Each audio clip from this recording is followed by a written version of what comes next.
गीता सत्संग में आप सभी का स्वागत। जहां हम भगवत गीता के दूसरे अध्याय को सूत्र से जानने का प्रयास कर रहे हैं। सभी की ओर से सर को चरण वंदना और निवेदन कि आज के गीता सत्संग की शुरुआत करें। आशु जी, बहुत बहुत धन्यवाद। आप सबको भी मेरी ओर से प्रणाम, चरण वंदना, नमस्कार। हम लोग बातचीत कर रहे हैं भगवत गीता के दूसरे अध्याय की। श्लोक 39 में बात हो रही थी, जिसको कहेंगे कि यहाँ से पहले जो बातें हुई हैं वो ज्ञान योग की हैं, और यहाँ से बाद में इसके आगे आने वाली जो बातें हैं वो कर्म योग की बातें हैं। और हम टाइम टू टाइम रिवाइज करते रहेंगे कि ज्ञान योग में क्या क्या बातें आ गई। आत्मा के बारे में आ गई, वो नष्ट नहीं होती, जला नहीं सकते। और कर्मों और के बंधन के साथ जो बातें आएंगी वो बाद में आएंगी। इससे पहले जो हमने जाना, इंद्रिय और विषयों के संयोग से सुख दुख उत्पन्न होते हैं, और ये परमानेंट नहीं है, टेम्परेरी हैं। और फिर इसके बाद कुछ और बातें हुई, जिसमें बात हुई कि जो भी हो रहा है, पहले से उसके दोनों पक्षों को मान करके ऐसा सोचें कि अगर मैं जीत गया तो वैसे ही ठीक है, फिर तो कोई प्रॉब्लमेटिक बात नहीं है। और हार गया तब मेरा ये फायदा होगा, मुझे एक्सपीरियंस हो जाएगा। और फिर कहा, सुख दुखे समय कृत्वा लाभ अलाभु जय अजय, कि सुख दुख, लाभ और लाभ ना हो, विजय और विजय ना हो, ऐसी परिस्थितियों को बराबर मानते हुए हमें आगे काम करना चाहिए। युद्ध में उसको कहा कि लगना चाहिए, हमें अपने जीवन के संग्राम में आगे बढ़ना चाहिए। ऐसा करने से हमें पाप नहीं लगेगा। पाप नहीं लगने का मतलब ये कि जो मानसिक व्यथा है किसी नुकसान के हो जाने की, उस व्यथा से, उस कष्ट से, उस डिप्रेशन से हम बच जाएंगे। श्लोक नंबर 39 को एक दफे आशु जी पढ़ दीजिए। एषा ते विहिता सांख्ये बुद्धिर्योगे त्विमां शृणु। बुद्धिया युक्तो यया पार्थ कर्म बंधम प्रहास्यसि। हे पार्थ, ये बुद्धि तेरे लिए ज्ञान योग के विषय में कही गई, और अब तू इसको कर्म योग के विषय में सुन। जिस बुद्धि से युक्त हुआ, तू कर्मों के बंधन को भली भांति त्याग देगा। यानी आने वाले श्लोकों में जब हम कर्मयोग के बारे में जानेंगे, तो हमारी बुद्धि में जो ज्ञान और आगे आने वाली अंडरस्टैंडिंग हो जाएगी, उससे युक्त होकर के कर्म बंधन को त्याग देंगे। यानी कर्मों से जो हमें कष्ट प्राप्त होता है, कर्म किसको, हमारी जो सोच है वही कर्म का बीज है। उस सोच के बाद ही आगे सब कुछ हमारी इंद्रियों ने एक्शन करने हैं। तो उसके बारे में डिटेल में बातें आगे आएंगी। श्लोक नंबर 40 पे चलते हैं, 40 पर आशु जी। नेहाभिक्रमनाशोऽस्ति प्रत्यवायो न विद्यते। स्वल्पमप्यस्य धर्मस्य त्रायते महतो भयात्। इस कर्म योग में आरंभ का नाश नहीं है, और उल्टा फल रूप दोष भी नहीं है। बल्कि इस कर्म योग रूप धर्म का थोड़ा सा भी साधन जन्म मृत्यु रूप महान भय से रक्षा कर देता है। इसको समझ लेते हैं जरा। कहा, इस कर्म योग में, तो कर्म के बारे में हमने इससे पहले जाना कि जो हमारे मन में विचार आता है, कब विचार आता है, इंद्रियों से इनपुट लेकर के, कि आंखों से कुछ देखा, अच्छा लग रहा है तो जी करेगा इसको देखते रहो। कोई भय की परिस्थिति आ रही है तो मन कहेगा कि इससे बचो। सुनने में इसी तरह से है, कोई चीज अच्छी लग रही है सुनने में तो मन कहेगा और सुन लो। और कहीं कर्कश आवाज है या अच्छी नहीं लग रही, गाली गलौज हो रही है, झगड़ा हो रहा है, मन कहेगा नहीं, इससे हट जाओ, या तो कोशिश करके उसको हटा दो, या आप इससे परे हो जाओ, या दरवाजे बंद कर लो, या कुछ भी कर लो। यानी कि हमारी इंद्रियों से जो इनपुट आती है, उनको लेकर के हमारा मन कुछ निर्णय लेता है। वो जो निर्णय लिया, ये कर्म का बीज है, कर्म का प्रारंभ है। यहीं से किसी भी एक्टिविटी ने, किसी कर्म ने शुरू होना है। देखें जरा, क्या हमें कर्म के बीज में या कर्म के प्रारंभ के बारे में समझ में आया क्या है? फिर से बता दूं, कर्म का प्रारंभ है हमारा विचार। कहां से आता है? इंद्रियों से इनपुट लेने के बाद जो एनालिसिस माइंड करता है, उसके बाद जो डिसीजन हम लेते हैं कि मैंने अच्छा करना है या बुरा करना है, इसकी कोई परवाह नहीं। जो आया, ये नहीं कह रहे कि अच्छा विचार आया तो ठीक बात है, बुरा विचार आया तो ठीक बात नहीं है या खराब बात है। ऐसा नहीं है। अच्छा विचार आया वो भी कर्म है, गलत विचार आया वो भी कर्म है। दोनों कर्म हैं, और इन कर्मों की उत्पत्ति मन से ही हो रही है। ये उसी का बीज है। हाँ, जैसा बीज होगा वैसा ही पौधा उगेगा, वैसे ही फूल फल होंगे, यानी कि वैसे ही रिजल्ट होंगे। अच्छे विचार हैं तो रिजल्ट अच्छे होंगे, और विचार अगर खराब हैं तो रिजल्ट भी खराब होंगे। ऐसा नहीं हो सकता कि सोचा मैंने अच्छा, रिजल्ट आ जाए खराब, सोचा मैंने खराब और रिजल्ट हो जाए अच्छा। ऐसा नहीं हो सकता, उल्टा नहीं हो सकता। यानी जैसी हमारी सोच है, जैसा हमारा सोच का बीज है, जैसा कर्म का बीज है, जैसा कर्म का प्रारंभ है, इसको कर्म का बीज या कर्म का प्रारंभ कहा जा सकता है। तो ये जैसा होगा, रिजल्ट उसी के अनुसार आएंगे, उससे उल्टे नहीं आएंगे। कहा, यह अभिक्रम नाशय है। इस क्रम में, अभिक्रम में नाशय न अस्ति, नाश नहीं होता। यानी जो विचार आ गया उसका रिजल्ट आना है, नाश नहीं हो जाना। यह अभिक्रम नाशय न अस्ति। इस कर्मयोग में आरंभ का अर्थात बीज का नाश नहीं है। फिर से देखें, इह यानी इसमें, अभिक्रम नाशय है न अस्ति, अभिक्रम का नाश नहीं है। जो शुरुआत हो गई, जो बीज बो दिया गया, जो विचार आ गया, अब उसका नाश नहीं, उसका जो रिजल्ट होना है वो होना है। हाँ, मैं उसको बाद में दूसरे विचार से मॉडिफाई कर लूं, बात अलग है। लेकिन यहां कहा, इह अभिक्रम नाशय न अस्ति। कर्म योग में यानी विचारों में प्रारंभ का या उस विचार का नाश नहीं है, उसका रिजल्ट ही आना है। और आगे कहा, प्रत्यवाय है, उल्टा, न विद्यते, उल्टा नहीं होगा। यानी कि विचार जैसा है रिजल्ट वैसा ही आएगा। अच्छा विचार है तो रिजल्ट अच्छा आएगा, विचार अच्छा नहीं है तो जैसा विचार है वैसा रिजल्ट आएगा, उल्टा नहीं आएगा। कहा, प्रत्यवाय है न विद्यते, उल्टा फल रूप दोष नहीं है। यानी मैं अच्छी सोच रखूं और उसका रिजल्ट खराब आ जाए, ऐसा नहीं होगा। अस्य धर्मस्य, इस धर्म का, स्वल्पम, थोड़ा, अपि, थोड़ा भी, महतः भयात त्रायते, महान भय से रक्षा कर लेता है। यानी कि जब मेरी परेशानियां मेरे सामने हैं, चैलेंजेस मेरे सामने हैं, तो तब मैं अपने विचार उत्पन्न करूं, ड्रीम बिग कहते हैं जिसको, मैं सोचूं कि क्या करना है, और जैसा मैं सोचूंगा वैसा ही होगा। कहा, अस्य धर्मस्य, इस धर्म का, यानी सोच विचार का, जो हम विचार पैदा कर रहे हैं, उस विचार को मैं कंट्रोल कर सकता हूं, मैं डिफाइन कर सकता हूं उसको। स्वल्पम अपि, यानी इस विचार पर थोड़ा भी मैं अगर ध्यान दूंगा, महत भयात त्रायते, यह मुझे महान भय से बचा लेगा। वो कहते हैं, नॉलेज डिस्पेल्स फियर, ज्ञान से भय दूर होता है। किसी चीज के बारे में अगर मुझे नॉलेज है तो मुझे उससे डरना नहीं, फिर मैं कोई ना कोई रास्ता निकाल लूंगा। देखें जरा इस श्लोक के बारे में किसी का कोई प्रश्न हो। क्या बात कही गई? बीज क्या है? विचार है। कहां से आता है? इंद्रियों से आता है, मन पैदा करता है। जो विचार हो गया, जैसा विचार हो गया, उसका रिजल्ट उससे उल्टा नहीं होगा। ये हुआ कर्म या कर्म का बीज, स्टार्ट पॉइंट। और फिर कहा कि इस विचार में, ऐसा करने में, अगर हम थोड़ा सा भी एफर्ट लगाएंगे तो हमें महान भय से ये हमारी रक्षा कर लेगा।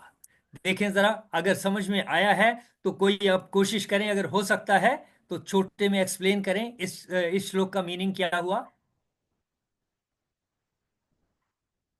एनीवन? आशु जी, जब आप हमारा ट्राई करके दे, हाँ जी कहें। जब हमारा मन इंद्रियों के साथ, मन में विचार उत्पन्न होते हैं तो इंद्रियों के साथ जब वो मिलता है तो कर्म की शुरुआत होती है। तो वो हमारे कर्म का बीज है। तो वो जब, और उस बीज का जो जैसा विचार आएगा वैसा ही वो बीज बनेगा। अगर अच्छे विचार आए हैं तो उसका रिजल्ट अच्छा मिलेगा, अगर बुरे विचार आए हैं तो उसका रिजल्ट बुरा होगा। तो मतलब इसका नाश नहीं है, बीज का नाश नहीं है, और उसका फल जो है, जो जैसा हमने विचार किया है वैसा फल ही उसका आना है। और इसका थोड़ा सा भी अगर हम इस योग का अगर अच्छा पालन कर लेते हैं तो इसका जो हमें ये हमारी भय से रक्षा भी कर लेता है। जन्म मृत्यु, ये भय क्या है, जन्म मृत्यु का जो भय है उससे हमारी रक्षा हो जाती है। बहुत अच्छे से आपने बताया। मैं थोड़ा सा मॉडिफाई करूंगा। अ, यहाँ लिखा है कि जन्म मृत्यु के भय से, क्योंकि युद्ध की परिस्थिति है, वहां जन्म और मृत्यु की के कॉन्टेक्स्ट में कहा जा रहा है। लेकिन संस्कृत में स्वल्पम अपि, बस जन्म मृत्यु जैसा कोई शब्द इस श्लोक में नहीं इस्तेमाल किया। कहा इस धर्म का, अस्य धर्मस्य स्वल्पम, इस धर्म का थोड़ा सा भी पालन, थोड़ा सा भी सोच विचार भी, अपि भी, महतः भयात त्रासते, बड़े भय से बचा लेता है। जन्म शब्द मृत्यु रूप यहां ब्रैकेट में लिखा हुआ है। कॉन्टेक्स्ट के अनुसार इसको अर्जुन के लिए जब कहा गया है तो जन्म मृत्यु की बात हो रही है, वो माना जाएगा। लेकिन हमने अपने जीवन में देखना है तो कोई भी परिस्थिति है, किसी भी तरीके का भय हमारे सामने है, हमारा विचार जब एक सॉल्यूशन की तरफ फोकस होगा, वो बीज है, वो स्टार्ट पॉइंट है, वो जैसा होगा वैसा रिजल्ट आएगा। और क्योंकि मैं अपने सोच को मॉडिफाई कर सकता हूं, उसको थोड़ा सा और सोचूंगा तो वो मॉडिफाई हो जाएगा। तो मैं उसको खराब दिशा में जाने की बजाय अच्छी दिशा की तरफ बदल सकता हूं, प्रोवाइडेड मुझे ध्यान है इस बात का कि जैसा बीज बो रहा हूं वैसा ही फल आएगा। अगर ये मेरे माइंड में रहा तो डेफिनेटली मैं उसको चेंज कर सकूंगा। फिर अगर मैंने निर्णय किया कि मैंने लड़ना है, मैंने किसी को मारना है, मैंने ये बिजनेस करना है, मैंने ये अच्छा काम करना है या ऐसा करना है, इससे ये फायदा होगा मेरा, समाज का, किसी और चीज का, जब मैंने इन चीजों को सोच लिया तो जो एंड रिजल्ट आएगा वो भय से बचा लेगा, घबराहट से बचा लेगा, डिप्रेशन से बचा लेगा। ये इसमें हुआ फिर श्लोक। ज्ञान की, इसमें ज्ञान की भी बहुत मतलब, जैसे पहले ज्ञान के बारे में बता दिया, तो हमें अगर ज्ञान होगा कि क्या अच्छा है क्या बुरा है तो उसी के अनुसार हम अपने विचार को परिवर्तित कर सकते हैं। ये आपने बिल्कुल ठीक कहा। इससे पहले के श्लोकों में जितना भी हमने ज्ञान को जाना है वो हमारा एबीसी हो गया, यानी फर्स्ट क्लास, हमारी पहली कक्षा या दूसरी कक्षा वो हो चुकी। ये उससे अगले की अगली कक्षा चल रही है। उसके बेस पर, जैसे एबीसी के बेस पर अंग्रेजी सीखी जाएगी, क ख ग के बेस पर हिंदी सीखी जाएगी, इसी तरीके से ज्ञान योग के बारे में जो हमने जाना है, जो बातें इससे पहले जान चुके हैं, वो हमें मदद करेंगी जब मैं सोचूंगा। यानी कर्म का बीज जब बन रहा है उसमें जो मेरी ज्ञान योग की नॉलेज है वो डेफिनेटली मुझे हेल्प करेगी, इसको मॉडिफाई करने में मदद करेगी, ताकि मैं गलत दिशा में जाने की बजाय ठीक दिशा में जाऊं, या जिस भी दिशा में मैं जाऊं मुझे बाद में उसका अफसोस नहीं होगा, ओहो मेरे से गलती हो गई। मुझे इस तरीके का प्रायश्चित बाद में नहीं करना होगा, क्योंकि प्रारंभ में ही, विचार बनते समय ही, बीज बनते समय ही, कर्म का बीज बनते समय ही उस ज्ञान योग ने मुझे मदद की कि मैं एक प्रॉपर दिशा की तरफ अपने डिसीजन को ले जा सकूं, या जिस दिशा में मेरे विचार अब जा रहे हैं वो ठीक रास्ता होगा, मेरा सोचा समझा रास्ता होगा। ऐसा मैं मानता हूं। मैं समझता हूं कि हमने इसके ऊपर अच्छे से विचार किया है। फिर भी और चर्चा होगी तो और भी करेंगे, किसी और का कोई पॉइंट और हो तो वो भी कह सकते हैं। चलिए आशु जी, आगे चलते हैं। श्लोक नंबर 41। आपकी आवाज नहीं आ रही, म्यूट हैं आप। हाँ जी। व्यवसाय आत्मिका बुद्धि एका इह कुरु नंदन, बहुशाखा ही अनंताच बुद्धयः अव्यव अव्यवसायिनाम। जो इस मार्ग पर चलते हैं वे प्रयोजन में दृढ़ रहते हैं और उनका लक्ष्य भी एक होता है। हे कुरुनंदन, जो दृढ़ प्रतिज्ञ नहीं है उनकी बुद्धि अनेक शाखाओं में विभक्त रहती है। हाँ देखें, कुरुनंदन, हे अर्जुन, यह किसकी बात हो रही है? कर्म के बीज की बात हो रही है, विचार की बात हो रही है। जहां कर्म स्टार्ट हो रहा है उसकी बात हो रही है। यह यानी इसमें, इस कर्म योग में कह लो, या इस समय जब कर्म का बीज पैदा किया जा रहा है अपने मन में। व्यवसायत्मिका, हिंदी में कहा निश्चयात्मिका बुद्धि, एका, एक है। यानी कि जब मैं इस तरीके से निर्णय करूंगा तो जो रिजल्ट आएगा, एक डिसाइसिव रिजल्ट होगा, एक निश्चयात्मक रिजल्ट होगा। और जब तक निश्चयात्मक नहीं है तब तक मुझे सोच विचार करनी है और अपने बीज को ठीक दिशा में व्यवस्थित करना है। और फिर कहा है अव्यवसाय नाम, जब तक मेरे विचार अस्थिर चल रहे हैं, इधर उधर जा रहे हैं, डिसीजन नहीं हुआ, व्यवसायी नाम बुद्धयः, बुद्धियां निश्चय ही बहुत भेदों वाली और अनंत होती हैं। यानी कि जब तक मैंने अभी फाइनल डिसीजन नहीं लिया तो मेरे विचार अलग अलग दिशा में जाएंगे। जितनी देर मैं उसके ऊपर मनन कर रहा हूं, ये हो गया अनंता, अनंत हैं। ये विचार अनंत हो सकते हैं। जब तक मैंने फाइनल डिसीजन नहीं लिया और मैं मनन कर रहा हूं, किस पे मनन कर रहा हूं? जो मेरे सामने चैलेंजेस हैं उनको कैसे हैंडल करना है, उनके लिए रिसोर्सेज कहां से आएंगे, क्या करना ठीक रहेगा, क्या काम है जो नहीं करना है जिससे मुझे बचना है। इसको कहा गया अस्थिर विचार वाले, विवेकहीन सकाम मनुष्यों की बुद्धियां निश्चय ही बहुत भेदों वाली और अनंत होती हैं। इसको मैं इस तरीके से मानता हूं कि मेरे ही मन में जो विचार चल रहे हैं, जब तक मैंने अपने सामने जो चैलेंज है उसके लिए निर्णय नहीं किया, निर्णय जब हो जाएगा, निश्चयात्मक बुद्धि हो गई, डिसाइसिव मैटर हो गया, ये डिसीजन हो गया, फाइनल डिसीजन हो गया, वो हो गई निश्चयात्मक। यानी निश्चय एक ही होना है कि करूं या ना करूं, ऐसा करूं या वैसा करूं, कैसा करूं। ये निश्चय फाइनली एक निश्चय होना है, जिसको कहा हे अर्जुन, इस कर्म में निश्चयात्मिका बुद्धि एक ही होती है। यानी लड़ाई लड़ने से पहले अर्जुन 10 तरीके से ना सोचे, पहले अपना माइंड बना ले। जो माइंड इधर उधर भाग रहा है उसको किसी एक तरफ लगा ले कि मैंने लड़ाई लड़नी है या नहीं लड़नी। अभी उसको बताया जा रहा है कि तू तैयार हो जा भाई, तेरा इस तरीके से नुकसान हो जाएगा और तेरे लिए अच्छा नहीं है और दूसरों के लिए भी अच्छा नहीं है, तुम्हारी इंसल्ट हो जाएगी, ये चीजें समझाई जा रही हैं। यानी अभी डिसीजन हुआ नहीं है, उसने अभी लड़ना है, इसके ऊपर डिस्कशन चल रही है। तो फिर ये जो हैं अलग अलग विचार हैं, ये बुद्धियां बहुत भेदों वाली हैं। यानी कि फाइनल डिसीजन जो कि एक होना है, डिसाइसिव होना है, उस तक पहुंचने के लिए जितने हमारे विचार हैं उसको कहेंगे बहुत भेदों वाली अनंत बुद्धियां।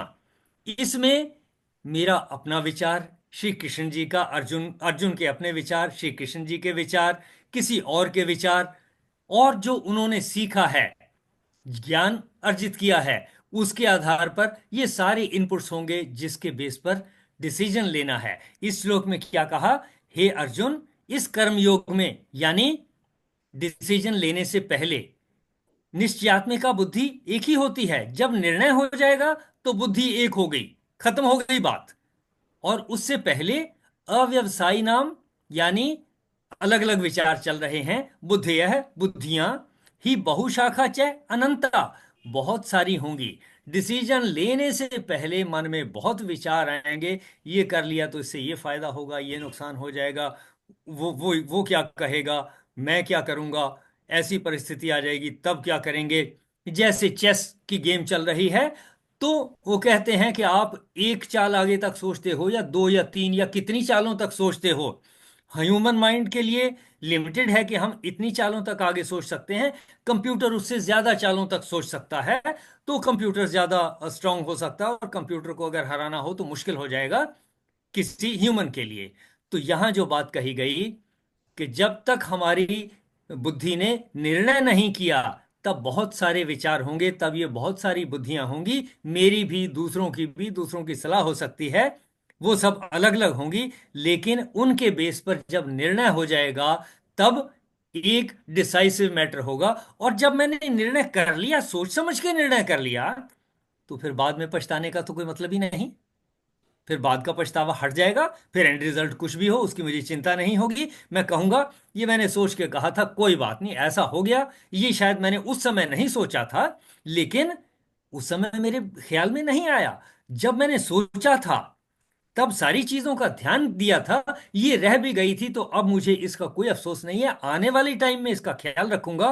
पर सोच समझ कर लिए गए डिसीजन, जो एक डिसीजन होगा, बहुत तरह से परिस्थितियों को ध्यान में रखते हुए जब एक डिसीजन लिया जाएगा, तो वो जो बहुत सारी बुद्धियां थी, बहुत सारे विचार थे, वो तो अनंत थी।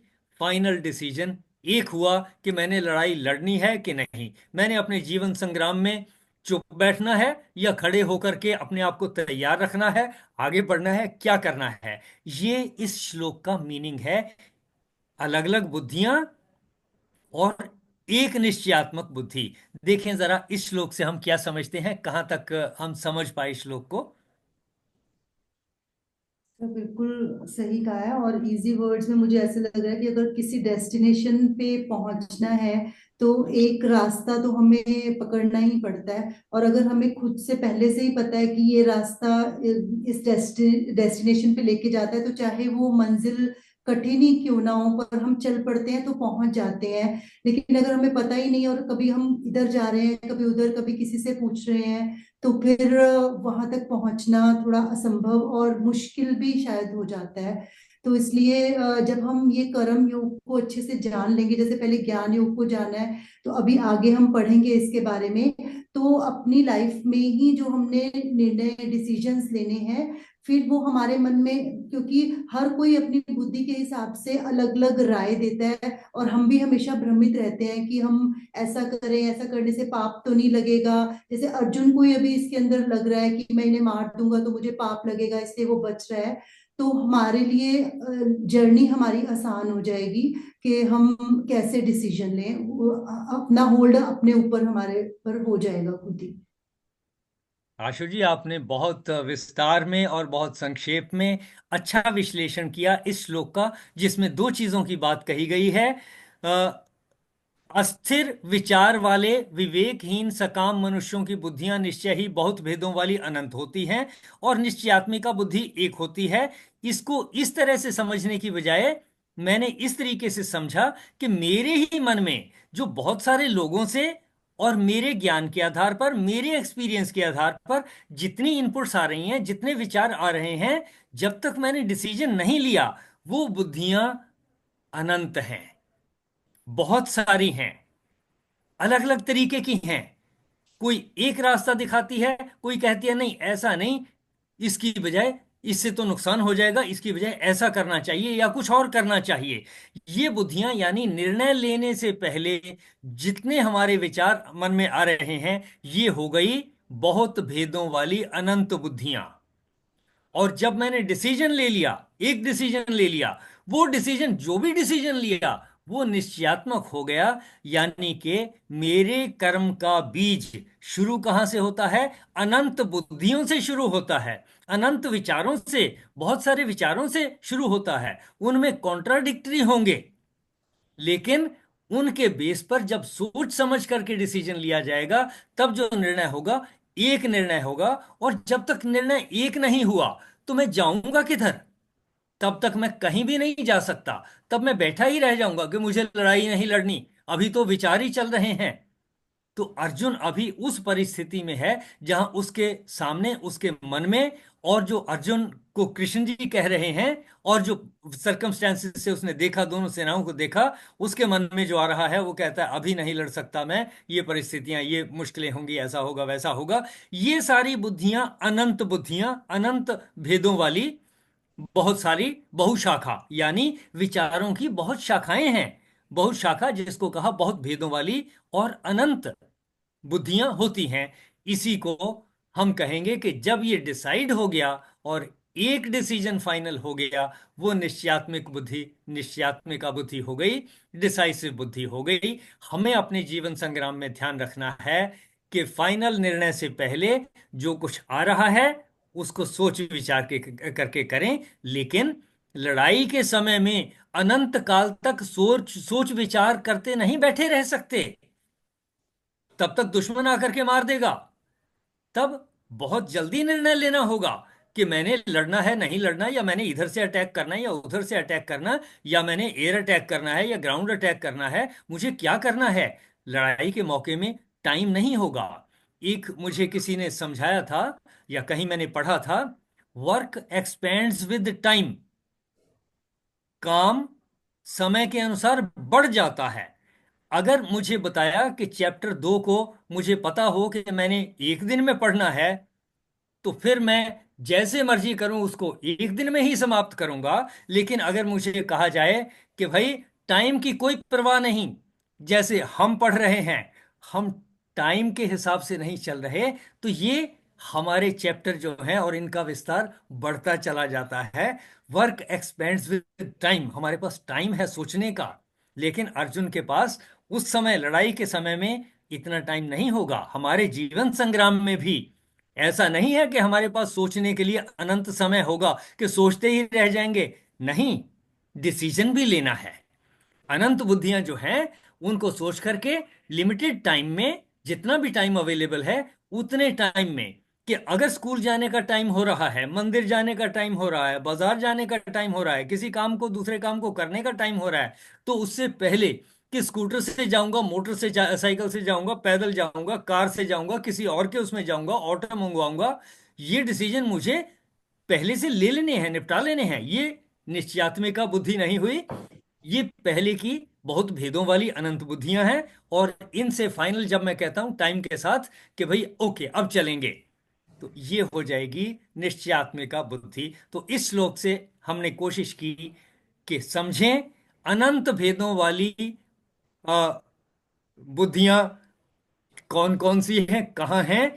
वो कहीं और से नहीं आनी, वो मेरे ही विचार हैं। और निश्चयात्मिका बुद्धि एक ही है, वो कौन सी है, किसी और की नहीं, वो मेरी ही बुद्धि होनी है, जिसने इन अनंत विचारों से एक पर पहुंचना है, एक डिसीजन पर पहुंचना है।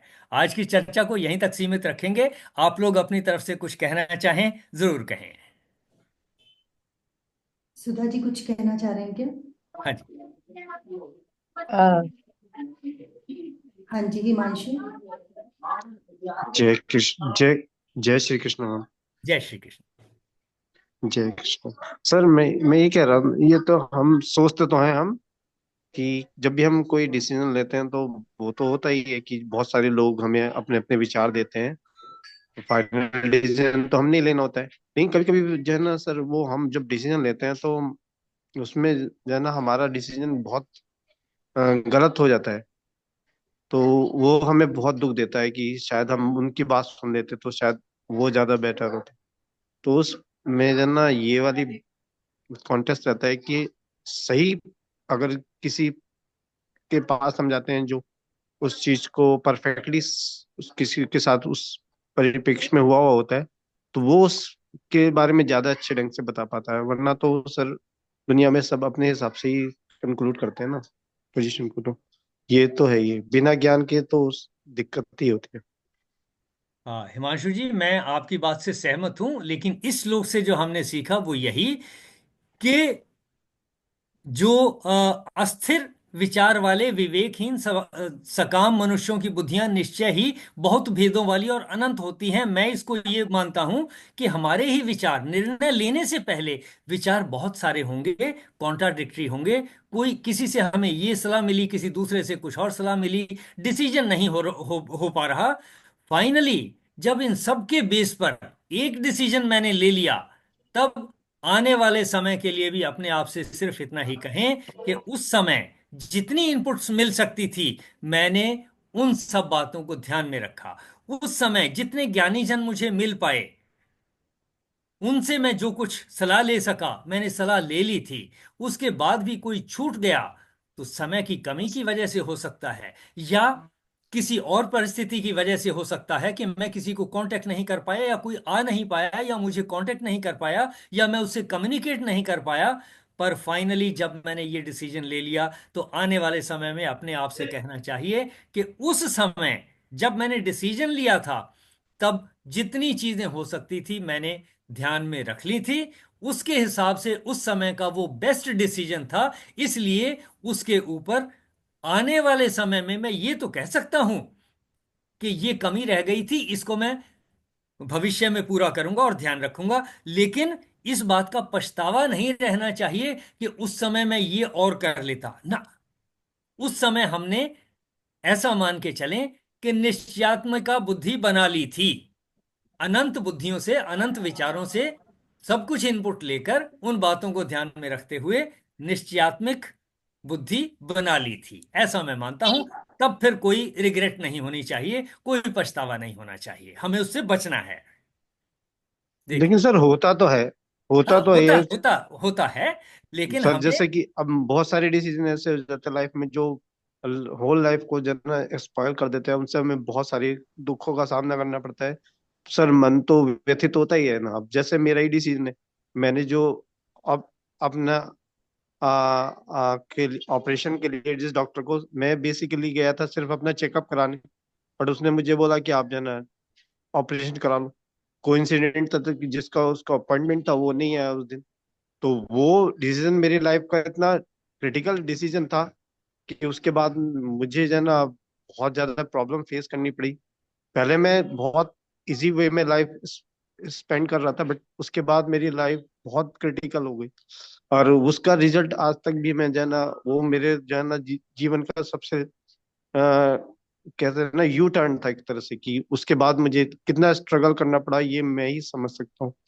तो वो तो है, होता है। लेकिन ये वाली बात है ना फिर कि ज्ञान का कम होना ही जो है ना कर्म के लिए बहुत नुकसानदायक होता है। अगर जो ज्ञान पूरा नहीं होता तो वो कर्म में जो है ना उसके सारे दिखाई देता है कि वो कर्म जो है ना उसमें जो परिपूर्णता आती है वो नहीं आ पाती। फिर हाँ, अपना ये मान। देखिए हिमांशु जी, मैं एक चीज कहूंगा, हमें थोड़ा सा फोकस करना पड़ेगा कि उस समय में अगर तो जो पीछे भूतकाल में हो चुका, अगर तो मैं उसको ठीक कर सकता हूं, तो भविष्य के लिए ठीक कर लूं।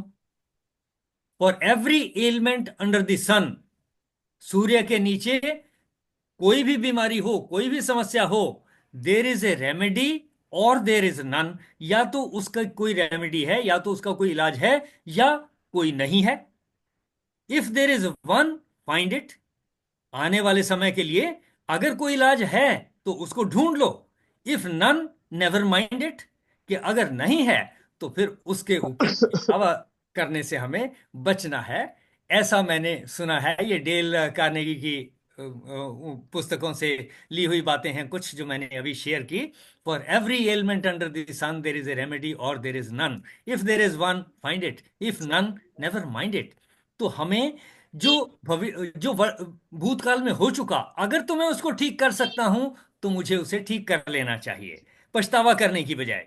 और अगर मैं नहीं कर सकता, फिर मुझे देखना चाहिए, चलिए अब भविष्य के लिए मैं और कौन सी अच्छी चीज कर सकता हूं। उससे तो जो नुकसान हो गया हो गया, कोई बात नहीं, वो इरिकवरेबल है, वो वापस नहीं लौट के आता। मुझे आगे देखना है, ऐसा मान के आगे बढ़ना होगा।